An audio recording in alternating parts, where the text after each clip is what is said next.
Você já sentiu que está fazendo tudo certo, mas nada realmente está fluindo? Já orou, jejuou, declarou versículos, seguiu as instruções de alguém mais espiritual. E mesmo assim, no fundo, sentia que algo ainda estava quebrado dentro de você? Como se tivesse um vazio estranho entre sua boca que ora e seu coração que não sente? Como se estivesse funcionando no piloto automático da fé, mas sem a potência do Espírito. Se essa sensação já te visitou, ou se ela tem sido sua morada nos últimos dias, saiba, você não está sozinha. E mais, você não está quebrada, você está desconectada da fonte. E hoje, nesta devocional, nós vamos juntas entender o que isso realmente significa. E mais do que isso, você vai encontrar aqui não só um consolo, mas uma resposta. Não só uma palavra bonita, mas uma restauração prática da sua caminhada com Deus. Deus não é um conceito, Deus não é uma doutrina. Deus é presença, é real, é pessoal, é espírito que habita. E toda vez que nos afastamos da presença, mesmo sem deixar a religião, mesmo sem abandonar a prática, o nosso coração começa a secar por dentro. É possível estar na igreja e longe da fonte. É possível pregar e não beber da presença. É possível cantar louvores e não ouvir mais a voz do Espírito. É possível ter uma vida cheia de atividades espirituais e ainda assim estar espiritualmente vazia. E o que acontece com uma alma desconectada da fonte? Ela adoece. Ela confunde produtividade com propósito. Ela troca presença por performance. Ela faz muito, entrega muito, ajuda muito, mas colapsa por dentro. E o colapso da alma não acontece de uma vez. Ele começa em silêncio, quase imperceptível. No cansa o que parece normal, na irritação constante, na dificuldade de ouvir Deus, nas dúvidas internas que ninguém vê, nos pequenos acordos com o medo, no retorno dos pensamentos que você achava que já tinha vencido, na oração que virou obrigação, na leitura bíblica que virou checklist. A alma desconectada da fonte começa a substituir relacionamento por ritual. E com o tempo, esse ritual se torna uma prisão. A Bíblia nos mostra isso com força em Jeremias 2,13. O Senhor diz: O meu povo cometeu dois males. A mim me deixaram o manancial de águas vivas e cavaram cisternas, cisternas rotas que não retêm as águas. Escuta isso com atenção. Deus está dizendo que o povo o deixou ele, o manancial de águas vivas, e tentou cavar suas próprias fontes. Mas essas cisternas estavam rachadas e não conseguiam reter nada.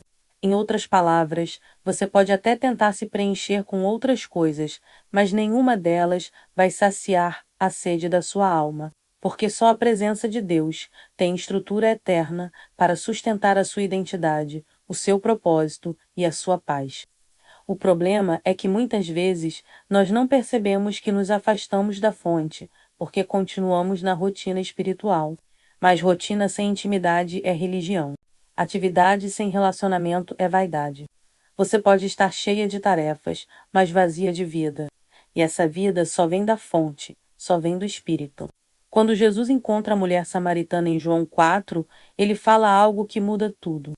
Ele diz: Aquele que beber da água que eu lhe dar, nunca mais terá sede. Pelo contrário, a água que eu lhe dar se tornará nele uma fonte de água a jorrar para a vida eterna. Ele não promete um gole, ele promete uma fonte dentro de nós. Isso significa que viver conectada com a presença não é apenas receber algo pontual de Deus, é viver com uma nascente interna de vida, clareza, direção e força. Mas para isso, é preciso quebrar algumas estruturas internas. A primeira estrutura que precisa cair é a autossuficiência espiritual, a ideia de que você tem que dar conta sozinha, de que precisa ser forte o tempo inteiro, de que, se você está cansada, é porque está sendo fraca. Essa é uma mentira do inferno disfarçada de espiritualidade. A Bíblia diz que o poder de Deus se aperfeiçoa na fraqueza, não na força da performance, mas na dependência da presença. A segunda estrutura que precisa cair é o orgulho sutil da rotina.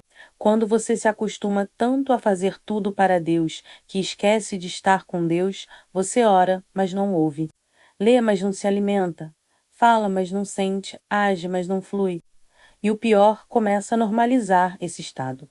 Começa a achar que isso é fase, que é cansaço, que é só esperar passar. Mas não passa, porque a alma sem fonte seca, a alma sem presença morre em movimento. A terceira estrutura que precisa cair é a crença de que a sua dor é sinal de fracasso espiritual. Não é. Às vezes, a dor é exatamente o alarme que Deus usa para te chamar de volta. Como o GPS da alma dizendo: caminho errado, filha. Volta, volta para a fonte. O cansaço pode ser o alerta. A ansiedade, o grito, a confusão, a evidência. Mas tudo isso é um convite, um chamado, um grito silencioso de Deus dizendo: volta para mim. E como a gente volta, Luísa? Como se reconecta com a fonte? A resposta está em João 15, onde Jesus diz: permanecei em mim, e eu permanecerei em vós. Sem mim, nada podeis fazer. A reconexão começa com a permanência, e permanecer é mais do que visitar, é habitar. É decidir que você não quer mais viver longe, mesmo fazendo coisas para Deus. É decidir que a sua prioridade não será mais a entrega, mas a presença. Não será mais o que você faz, mas o quanto você permanece nele. Permanecer começa com 3 decisões práticas. Primeira, você precisa silenciar as distrações. O mundo hoje grita. As redes sociais gritam, a comparação grita, a performance grita, o medo grita, e Deus sussurra. Você precisa se desconectar do ruído para se reconectar com a voz. Isso significa criar espaços de silêncio, tirar o celular por 1 hora, caminhar sem música, dormir sem estímulo, ouvir a palavra sem correr, ler a Bíblia sem pressa. O Espírito Santo não grita. Ele guia, mas para ser guiada, você precisa ouvir. E para ouvir, precisa calar o resto.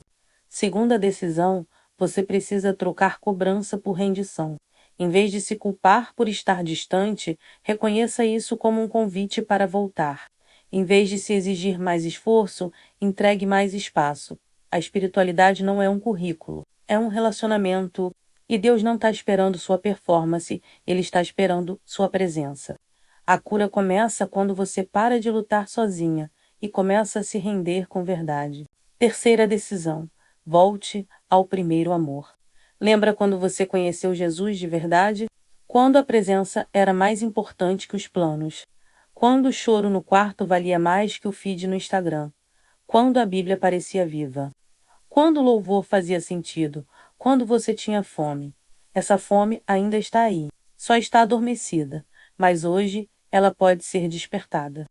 E é exatamente isso que Deus quer fazer. Reativar o seu primeiro amor, a sua entrega, a sua dependência, a sua fome, porque uma mulher conectada com a fonte pode até passar pelo vale, mas não seca, pode até enfrentar guerras, mas não perde a clareza, pode até cair, mas se levanta com sabedoria, porque ela não vive de aplausos, não vive de metas, não vive de validação. Ela vive da voz, da presença, da palavra, da fonte. E se hoje você percebeu que estava desconectada, não se culpe. Mas também não se esconda. Volte, simples assim. Volte como está. Não precisa esperar estar bem. Deus não precisa da sua melhora. Ele quer o seu retorno, a sua presença, a sua disposição. Hoje Jesus está à beira do seu poço, como esteve com a samaritana. Ele não veio te acusar, ele veio te oferecer água viva. Ele veio restaurar o seu interior. Ele veio te reconectar com a fonte que você nem sabia que tinha deixado porque ele te ama. E amor de verdade reconstrói. Se você chegou até aqui, saiba, essa palavra foi escrita com oração, com lágrimas e com verdade. Porque eu também já estive desconectada. E eu sei o que é estar perto das coisas de Deus, mas longe da presença. Mas também sei o que é ser restaurada de dentro para fora. E eu oro para que essa restauração aconteça com você a partir de hoje. Você não está travada. Você está desconectada, mas a fonte ainda está fluindo. E ela te chama pelo nome: volta,